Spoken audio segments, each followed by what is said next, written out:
Bonjour, dans cette vidéo, nous allons vous présenter, toujours dans le cadre de la stratégie pédagogique globale, pour chaque méthode pédagogique que vous aurez à choisir, les types de contenus qui peuvent être présentés, en quoi ils peuvent être utiles, pertinents, et ensuite vous donner des exemples d'outils de médiatisation qu'on peut concevoir et utiliser pour la mise en œuvre des activités concrètement dans un cours en ligne. Alors si nous prenons ici le scénario où vous choisissez des méthodes réceptives, alors il y a des types, quel type de contenu peuvent être utilisés dans le cadre d'une méthode réceptive. Vous pouvez proposer à vos étudiants des présentations. Ça peut être des exposés. Vous pouvez leur présenter aussi des études de cas. Des exemples détaillés aussi sont dans ce cadre-là. On peut aussi faire des démonstrations. Alors tout ça, ce sont des types de contenus qu'on peut présenter aux étudiants dans le cadre d'une méthode réceptive. Alors, quelle est l'utilité de ces types de contenus dans une stratégie réceptive? Alors, ça permet de faciliter l'acquisition de connaissances, comme on l'a dit, des connaissances d'ordre conceptuel et factuel. Alors, comme autre utilité qu'on peut noter, c'est de faciliter l'orientation. On l'avait également dit, de maximiser la quantité d'informations qu'on peut transmettre sur un laps de temps donné. Avec toujours ce type de contenu, on peut prévoir aisément le déroulement de l'intervention et la possibilité de prendre en compte un public potentiellement élevé, très large. Alors, quel outil de médiatisation pour la mise en œuvre de cette méthode? Alors, ces présentations peuvent être sous forme de fichiers. Ça peut être un fichier .doc, un fichier PDF, une présentation PowerPoint, etc. On peut aussi les médiatiser sous la forme de texte directement intégré dans une plateforme, comme Moodle par exemple.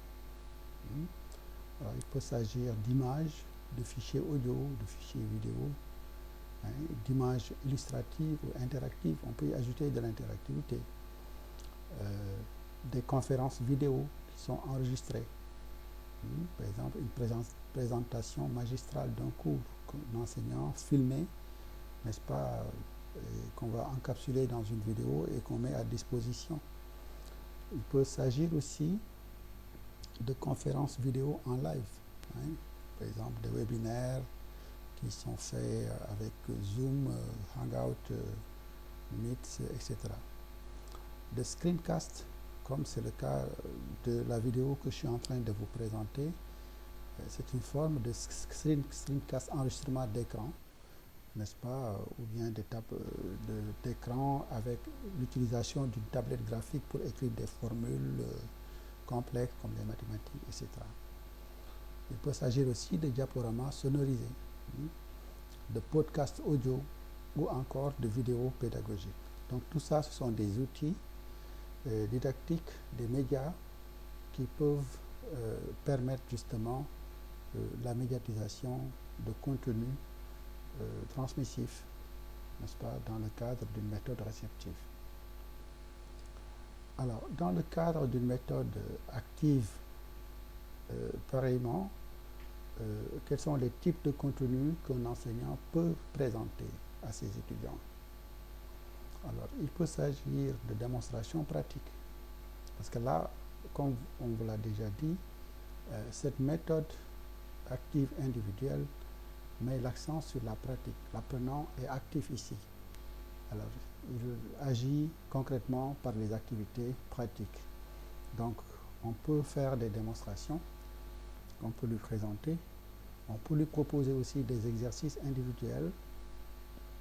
On peut lui donner des outils de travail, d'exercices inspirés de cas pratiques. On peut lui donner des projets, mais qu'il doit résoudre individuellement dans ce cadre-là. On peut lui proposer des simulations, des jeux sérieux. Les jeux sérieux, ce sont ce qu'on appelle les serious games, qui entrent de plus en plus dans les pratiques pédagogiques. Ça peut également être une activité sous forme de recherche guidée. Alors ça, c'est les types. Alors l'utilité de ces formes de présentation, c'est qu'elles permettent de développer des compétences procédurales. Alors de développer des compétences de reconnaissance et ou encore permet la mise en évidence des acquis, de fournir des informations pertinentes au moment opportun, développer des compétences spécifiques sur une problématique donnée, développer des compétences spécifiques sur un ensemble de problématiques ou un processus plus global, développer des compétences intrapersonnelles et un processus actif de renforcement des connaissances. Alors, quel outil pour médiatiser tout cela? Alors, on peut concevoir pour cela des exercices guidés de démonstration pratique, par exemple des tutoriels, n'est-ce pas, qu'on met à leur disposition. On peut ici, par exemple, concevoir des quiz, des tests de connaissances sous forme de QCM, de quiz, etc., réflexifs avec un feedback, du drag and drop. Là aussi, c'est une forme de quiz, de cliquer et glisser, comme on appelle en français.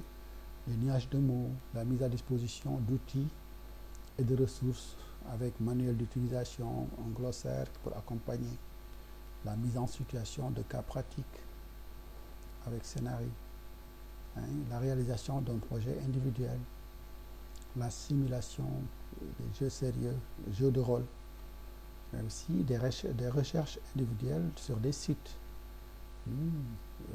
des échanges sur des sites, dans des forums, chats, wiki, etc.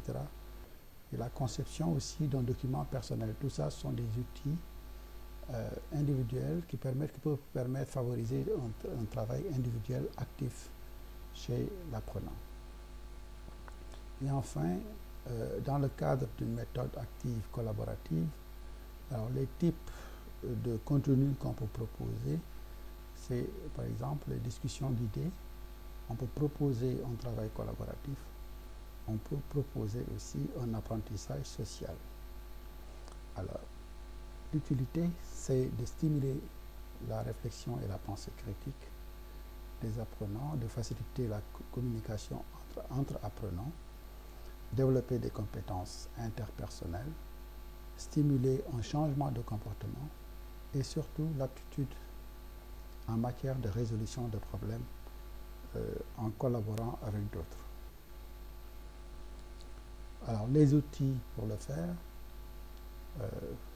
on peut proposer une discussion guidée, une discussion autour des résultats d'un exercice, type nuage de mots, réalisation d'un projet collectif. On peut proposer un wiki, c'est un outil de production à plusieurs d'un document, n'est-ce pas, un tutorat par les pairs et une évaluation par les pairs aussi. Voilà donc un ensemble de documents qui peuvent être conçus, n'est-ce pas, et mis à disposition des apprenants selon les méthodes pédagogiques que vous allez choisir.